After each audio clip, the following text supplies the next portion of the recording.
EPCs influenced by affiliate commissions, right? So how can we do that, and how does it make sense, and how do we see that here in this offer, right? So let's take a look at how we're going to do this. Now, again, what we're talking about here is we're talking about percentage. So we want to make sure that the affiliates are going to make they're going to make quite a bit when they make a sale, right? So the commission here is going to be 50% on $47. So that's a good commission if you make a sale, right? If you make a sale, your affiliates make a sale here, they're going to make $23, right? So that's going to drive their EPCs very high, right? So again, contrast that with an information product. So in other words, if I work hard to get a sale and I make a sale of this software, or I make a sale of a product that costs $9 and I got 50% of that, then you'd see the difference, right? The EPCs are going to be way higher. So if I have to choose between two offers, which one am I going to choose?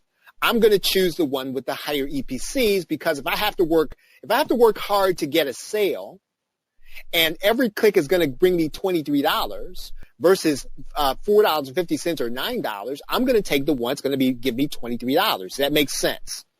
Or is everybody with me on that? Does that make sense? So that's why you're really trying to drive your EPCs higher. You're trying to drive your EPCs higher because what you're trying to communicate to the affiliate is, hey, if you promote my product versus promoting the other person's product, you are going to get more for your click. Is that so again, making sure that the affiliates make enough when they get their front end purchase. Now, we could, if we wanted to, we could give the affiliates, we give them 20%, right? We could give them 30%, but they're choosing to give them 50. And that's so that, again, the affiliate makes enough for all of their effort in promoting this software product. Right now, I want to show you one more aspect of this, and I'm going to now go here. Let's take a look at this. Let's go to Find Products. And let's go to the bestsellers for today. So if we look at the bestsellers for today, what do we see here? We see the HQ webinar commercial is third, right? But now, HQ webinar is third for what? Total numbers of sales, right? That's the number of raw sales. Does that make sense? So in other words, if I were to count the number of sales, then HQ webinar would have the most. But do you think it matters if I make, let's say, 10 sales of a $9 product as an affiliate, or I make 10 sales of a $47 product as an affiliate? Does that make a difference? Does that make a difference to me as an affiliate? Well, of course it does, right? And so the number that we want to look at here is not just going to be the number of sales. So Stuart says we want to look at total revenue.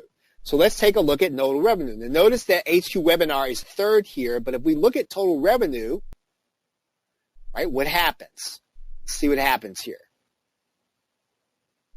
HQ webinar is then first, right? So in other words, if I were to get traffic here, I'm more likely to make more money. Which do you think is going to be more attractive to an affiliate? So when you're trying to design a sales funnel and you're trying to design your affiliate commissions, what you're trying to do is you're trying to make sure that the affiliates are going to make as much as they can so as to attract them to your product.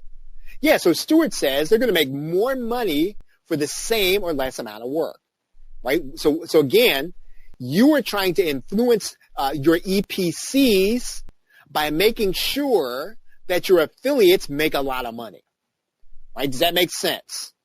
Right? So again, you have a lot of influence over this, and if you can't make it up, let's say that your product is not going to be $23. Let's just say it's going to be $10. Well, what can you do? Right? We talked about this last week. Well, one of the things you can do is you can give the affiliates 100%. Why would you give them 100%? Do you understand now why, if your product is going to be $10, you got to give them 100%? Do you understand now why? Because who are you in competition with? Who are you in competition? Let's say that you launch your product today. Who are you in competition with for affiliates?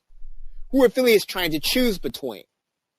Exactly. So Jim says, I'm in competition between everybody else launching products. And so the only way that I can compete with them is to make sure that they're going to make a significant amount every time they send out an email for our offer, right? So if they got to choose, I want to make sure I'm going to give them as much as they possibly can, so that if they choose not to do H2 webinar and they choose me, then I've got to make it worth their while, right? And the only way we can communicate that up front is we try to communicate that up front with EPCs.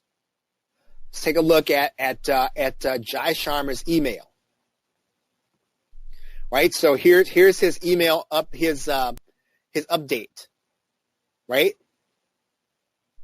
What is he saying here, right? Does everybody see the text in his JV email? What's he saying?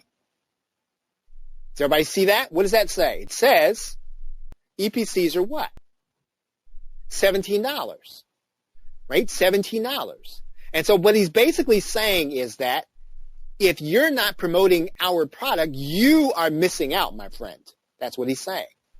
Because if you have the right kind of list and you send traffic, you're likely to get $17 for every click if you get people to our sales page. Our sales page is converting at earnings per click of $17. Does that make sense now? Is everybody getting the whole picture now of the EPC? So again, now, one of the things I want to really encourage you to do is, I know you get a lot of email, right? But you should be on some of the JV lists, right? Get on some of the JV email lists so you can start looking at email. Now this in one email box, I've got 921 emails. I've got about 21,000 in another one, because I like to look at all these things because they tell me what's happening in the marketplace. If you really want to know what's happening in the marketplace, right, this is what you have to have.